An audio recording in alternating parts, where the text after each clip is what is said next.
So after saving the instrumentation method, the next one is the processing method. So the processing method, generally we use other previously saved methods. There are from previous seniors, there is a caffeine, demo, glucose, or furfural, like this.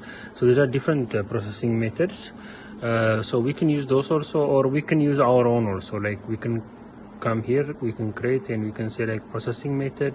So quantitative, we are using we are quantifying, so we use the quantitative.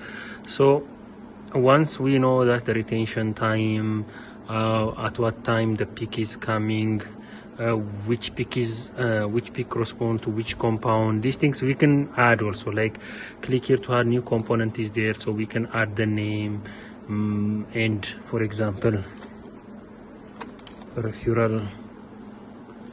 Okay, then we can do the retention time here. So basically what it will do is this processing method, then this is fine. Then we can save it, like we save the instrumentation method, but I don't want to save it.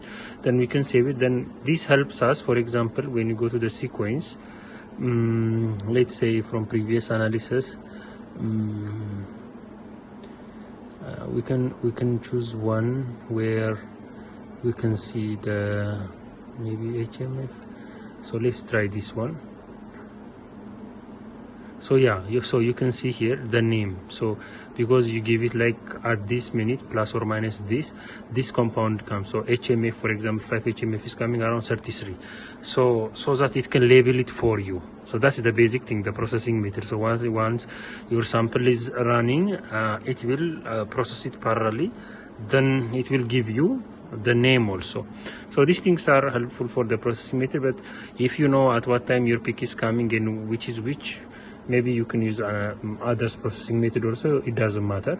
So if you use others processing method also, the main difference will be the peak corresponding nomenclature will not be displayed, or other processing things which will not be functional to you.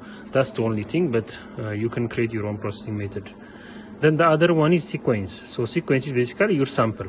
So as you can see, under sequence we have different sequences from previous seniors work. So you can create your own sequence also. So to create sequence also, similarly, you will click on create, then sequence is there. So you click on the sequence, then you can select next.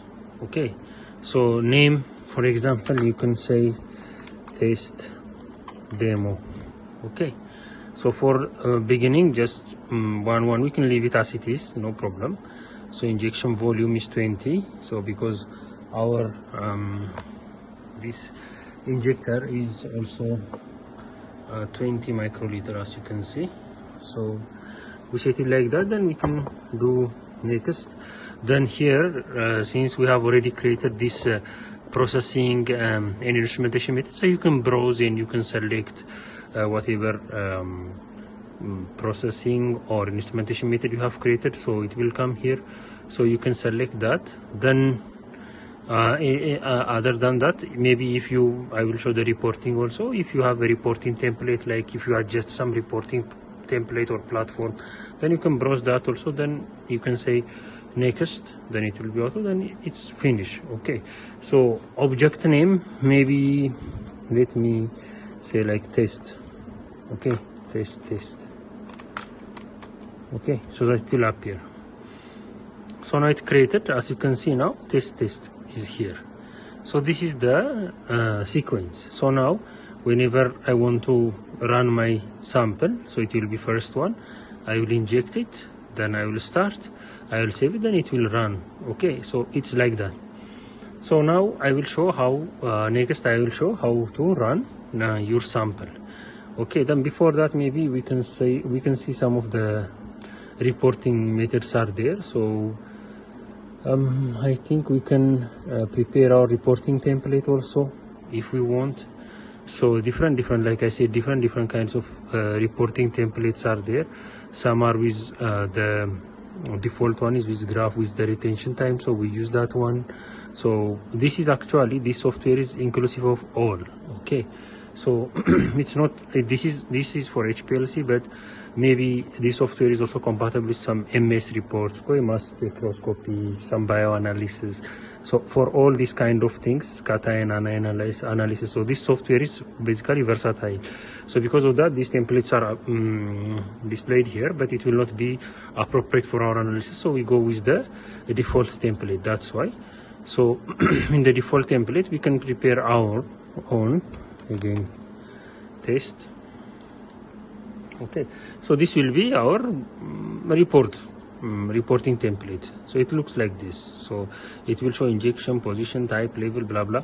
So generally we don't bother about this because our main focus is like peak width area. So we take that and we do our calibration. Then based on our calibration, again we do analysis, and we interpret that analysis based on the calibration. So this is the process that we take generally. So we don't bother about this, but you can prepare everything here. Even the calibration, you can put it here, like I showed in the reporting, means the processing. Like we put the retention time, we can put everything, the calibration, everything here, and we can generate the result, the dilution, everything here. So step by step, you will get to know all these things.